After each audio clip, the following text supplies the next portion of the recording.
Film Hellboy The Crooked Man adalah film Hellboy yang paling terburuk. Apakah benar?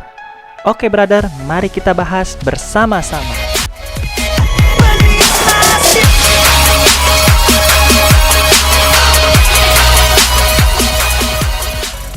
Halo brother, welcome back again brother media.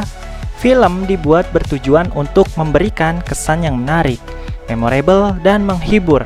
Seperti contohnya, film bertemakan superhero yang biasanya memberikan feel atau suasana heroik dalam film tersebut. Nah, tapi tidak berlaku dengan film yang akan kita bahas kali ini brother, yaitu film Hellboy The Crooked Man. Film yang masih membawa figur ikonik Hellboy, tapi terbilang sangat-sangat gagal membawa film Hellboy sukses kembali. Banyak yang mengatakan bahwa ini salah satu series film Hellboy terburuk, terjelek. Bahkan filmnya dapat rating yang sangat-sangat rendah di berbagai media rating film. Jujur, awalnya saya sangat excited saat trailer film Hellboy The Crooked Man keluar. Akhirnya dibuat adaptasi filmnya kembali. Dan ditambah lagi yang membuat saya penasaran, Hellboy The Crooked Man membawa nuansa baru, yaitu horor. Tapi apakah semua itu cukup membawa kesuksesan film itu? Oke, maka dari itu saya akan membahas kenapa film Hellboy The Crooked Man mendapat rating buruk dan jelek. Tapi sebelum itu, untuk kalian yang suka dengan channel ini, kalian bisa subscribe, share, like video-video channel ini. Yang pertama, plot cerita. Jujur, saya setelah menonton Hellboy The Crooked Man heran dengan awal film ini, yaitu dengan cara menampilkan sosok Hellboy yang terkesan biasa-biasa aja. Tidak ada kesan yang membuat saya seperti, yes, akhirnya Hellboy comeback lagi. Yang jadi pertanyaan, sosok Hellboy yang harusnya heroik malah tidak ada adegan heroiknya. Jadi ada satu adegan yang menampilkan Hellboy di gerbong kereta, dan ada beberapa rekan Hellboy yang mati karena serangan monster. Dan Hellboy nggak ada aksi heroiknya brother buat nolong temannya tersebut. Dari plot cerita yang mengambil judul The Crooked Man, yaitu yang artinya si pria bengkok. Di film ini saya sempat bingung karena tidak ada latar tempat dan waktu informasi yang jelas. Dan saya nggak tahu itu tahun berapa, Hellboy melakukan misi tersebut umur berapa, sampai akhirnya Hellboy bertemu Tom Farrell, seorang veteran tentara Perang Dunia Kedua,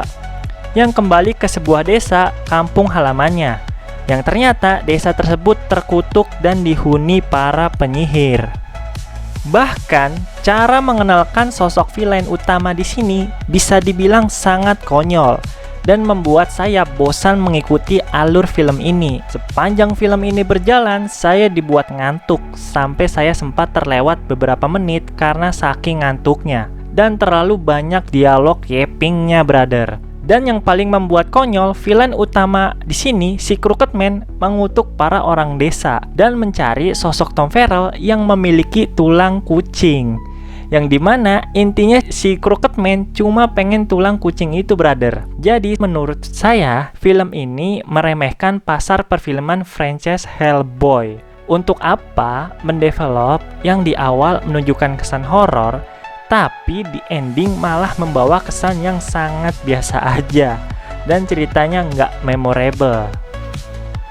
Yang kedua, musuh di film Hellboy. Jadi menurut pandangan saya, setelah menonton film ini yang membawa nuansa baru yaitu horor, dan setelah melihat musuh di film ini, saya akan jujur bahwa musuh di film ini sangat tidak layak diberikan musuh yang menyeramkan. Yang pertama, musuh yang diperlihatkan sosok penyihir yang merupakan salah satu kaki tangan The Crooked Man.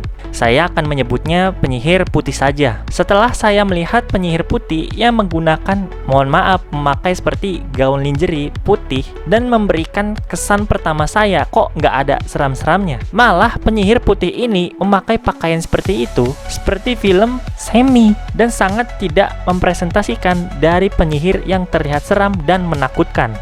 Yang kedua, musuh zombie di film Hellboy The Crooked Man. Sepertinya film ini memang memiliki budget yang kecil. Yang jadi pertanyaan, kenapa sudah tahu budget yang kecil malah memaksa memunculkan zombie Yang kita tahu zombie itu menyeramkan jikalau banyak pemeran tambahan yang banyak dan memberikan action mencekam. Nah, zombie di sini malah kayak bangkit dari kubur, anjir lah. Yang terakhir yaitu villain utama, The Crooked Man. Setelah di-reveal wajah musuh Crooked Man di film Hellboy, saya kaget. Saya kira villain utama di sini kuat dan menyeramkan dan bakal membuat kewalahan Hellboy. Ternyata sebaliknya, brother. The Crooked Man dari tampilannya kakek-kakek lemah. Wajahnya pun mungkin sedikit seram, tapi tidak membuat saya bergidik gitu, nggak takut. Dan action melawan musuh utama yaitu The Crooked Man dan Hellboy sangat-sangat minus. Kita tahu Hellboy adalah based on comic gitu. Hellboy adalah superhero, tapi malah di sini actionnya nggak ada, bahkan nol dan nggak layak. Yang ketiga, CGI dan sinematografi. CGI di film Hellboy The Crooked Man dari yang saya tonton, CGI di sini seperti CGI tahun 2002. Kok bisa CGI Hellboy The Crooked Man bisa seperti itu yang rilis di tahun 2024? Mungkin CGI seperti itu bisa dimaafkan kalau film Hellboy The Crooked Man rilis di tahun 2002. Ya memang ada beberapa CGI yang menurut saya itu lumayan bagus, tapi sisanya lebih banyak yang nggak bagusnya. Lanjut, sinematografi. Sinematografi di film Hellboy The Crooked Man, teknik dari pengambilan gambar dan pergerakan film, tidak ada scene satupun yang membuat saya suka sepanjang film ini berlangsung. Mungkin pengambilan teknik gambar ini ingin ada ala-ala produk film horor yang sudah ada. Ditambah lagi, film ini ada beberapa scene yang menggunakan efek dreamy, tapi malah kayak kurang, nggak bisa diaplikasikan di filmnya. Yang terakhir, acting dan aktor. Jujur, saya nggak tahu siapa pemeran Hellboy The Crooked Man. Mungkin lebih tepatnya nggak mau tahu, karena menurut saya, acting sebagai pemeran Hellboy terlalu kaku dan terlihat maskulin, bahkan masih terlihat tampan, brother. Yang dimana kurang cocok dengan karakter Hellboy itu sendiri. Lalu ada acting dari pemeran Bob, agen wanita dari Hellboy, yang mungkin bisa dibilang acting dia yang lumayan sedikit lebih bagus di antara yang lain. Tapi yang jadi permasalahan adalah cerita Bob sebagai agen itu sendiri, perannya yang beban, bahkan nggak guna sepanjang film Hellboy berlangsung. Dan yang terakhir, pemeran dari Tom Farrell. Saya nggak tahu kenapa Tom Farrell yang harusnya sepertinya tokoh yang penting di cerita malah diberikan dialog yang sangat minim, bahkan sedikit. Maka dari itu karakter development dari Tom Farrell nggak berkembang. Oke brother, mungkin itu aja yang bisa saya bahas mengenai film Hellboy The Crooked Man.